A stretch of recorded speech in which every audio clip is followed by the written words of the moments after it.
hi there, first grade.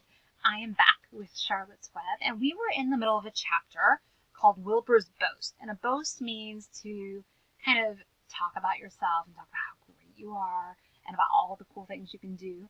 Well, Wilbur had this boast that he could spin a web. And we have learned after Wilbur trying that he could not spin a web. Now, this was a long chapter, and I think the last time I read to you, we read a really short chapter and then part of this bigger chapter. So I'm going to read the second half of this chapter today. And where we left off, Wilbur said that he couldn't spin a web, even with the string that Templeton had tied to his tail. Templeton untied his string and took it back to his home. Charlotte returned to her weaving. "You needn't feel too badly, Wilbur," she said. "Not many creatures can spin webs. Even men aren't as good as it as spiders, although they think they're pretty good, and they'll try anything. Did you ever hear of the Queensboro Bridge?" Wilbur shook his head. "Is it a web?" "Sort of," replied Charlotte. "But do you know how long it took men to build it? 8 whole years. My goodness, I would have starved to death waiting that long. I can make a web in a single evening." "What do people catch in the Queensboro Bridge? Bugs?" "No," said Charlotte. "They don't catch anything. They just keep trotting back and forth across the bridge, thinking there's something better on the other side. If they'd hang head down at the top of the thing and wait quietly, maybe something good would come along. But no, with men it's rush, rush, rush every minute. I'm glad I'm a sedentary spider." "What does sedentary mean?" asked Wilbur.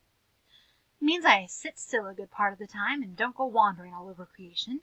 I know a good thing where I see it, and my web is a good thing. I stay put and wait for what comes. Gives me a chance to think." "Well, I'm sort of sedentary myself, I guess," said the pig. "I have to hang around here whether I want to or not. You know where I'd really like to be this evening?" "Where?" "In a forest, looking for beech nuts and truffles and delectable roots, pushing leaves aside with my wonderful strong nose, searching and sniffing along the ground, smelling, smelling, smelling." "You smell just the way you are," remarked the lamb, who had just walked in. "I can smell you from here. You're the smelliest creature in this place." Wilbur hung his head. His eyes grew wet with tears. Charlotte noticed his embarrassment, and she spoke sharply to the lamb. "Let Wilbur alone," she said. "He has a perfect right to smell, considering his surroundings. You're no bundle of sweet peas yourself. Furthermore, you are interrupting a very pleasant conversation. What were we talking about, Wilbur, when we were so rudely interrupted?" "I don't remember," said Wilbur. "It doesn't make any difference. Let's not talk any more for a while, Charlotte. I'm getting sleepy. You go ahead and finish fixing your web, and I'll just lie here and watch you. It's a lovely evening." Wilbur stretched out on his side. Twilight settled over Zuckerman's barn and a feeling of peace. Fern knew it was almost supper time, but she couldn't bear to leave. Swallows passed on silent wings in and out of the doorways, bringing food to their young ones. From across the road a bird sang whip-poor-will, whip-poor-will. Lurvy sat down under an apple tree and lit his pipe. The animal sniffed the familiar smell of strong tobacco. Wilbur heard the trill of the tree toad and the occasional slamming of the kitchen door. All these sounds made him feel comfortable and happy, for he loved life, and he loved to be a part of the world on a summer evening. But as he lay there, he remembered what the old sheep had told him. The thought of death came to him, and he began to tremble with fear. "Charlotte," he said softly. "Yes, Wilbur." "I don't want to die." "Of course you don't," said Charlotte in a comforting voice. "I just love it here in the barn," said Wilbur.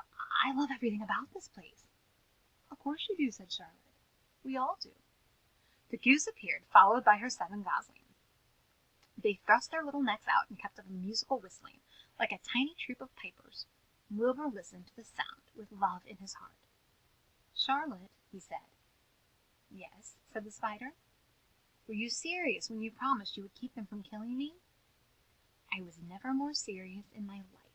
I am not going to let you die, Wilbur." "How are you going to save me?" asked Wilbur, whose curiosity was very strong on this point. "Well," said Charlotte vaguely, "I don't really know, but I'm working on the plan." "That's wonderful," said Wilbur. "How's the plan coming, Charlotte? Have you got very far with it? Is it coming along pretty well?" Wilbur was trembling again, but Charlotte was cool and collected. "Oh, it's coming all right," she said lightly. The plan is still in its early stages and hasn't completely shaped up yet, but I'm working on it. When do you work on it? Begged Wilbur. When I'm hanging head down at the top of my web. That's when I do my thinking, because then all the blood is in my head. I'd be only too glad to help in any way I can. Oh, I'll work it out alone, said Charlotte. I can think better if I think alone. All right, said Wilbur, but don't fail to let me know if there's anything I can do to help, no matter how slight. Well, replied Charlotte, you must try to build yourself up. I want you to get plenty of sleep and stop worrying. Never hurry and never worry. Chew your food thoroughly and eat every bit of it, except you must leave just enough for Templeton. Gain weight and stay well. That's the way you can help. Keep fit and don't lose your nerve. Do you think you understand? Yes, I understand, said Wilbur. Go along to bed then, said Charlotte. Sleep is important. Wilbur trotted over to the darkest corner of his pen and threw himself down. He closed his eyes. In another minute he spoke. Charlotte, he said. Yes, Wilbur. May I go out to my trough and see if I left any of my supper? I think I left just a tiny bit of mashed potato. Very well, said Charlotte, but I want you in bed again without delay. Wilbur started to race out to his yard. Slowly, slowly, said Charlotte. Never hurry and never worry. Wilbur checked himself and crept slowly to his trough. He found a bit of potato, chewed it carefully, swallowed it, and walked back to the bed. He closed his eyes and was silent for a while. Charlotte, he said in a whisper. Yes? May I get a drink of milk? I think there are a few drops of milk left in my trough. No, the trough is dry, and I want you to go to sleep. No more talking. Close your eyes and go to sleep. Wilbur shut his eyes. Fern got up from her stool and started for home, her mind full of everything she had seen and heard. Good night, Charlotte, said Wilbur. Good night, Wilbur. There was a pause. Good night, Charlotte. Good night, Wilbur. Good night. Good night. All right.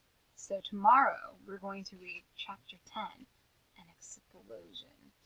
And I think you will find that something we learned about in an earlier chapter comes back to help with that explosion. All right, you guys, I'll see you tomorrow for the next chapter of Charlotte's Web. Have a great day.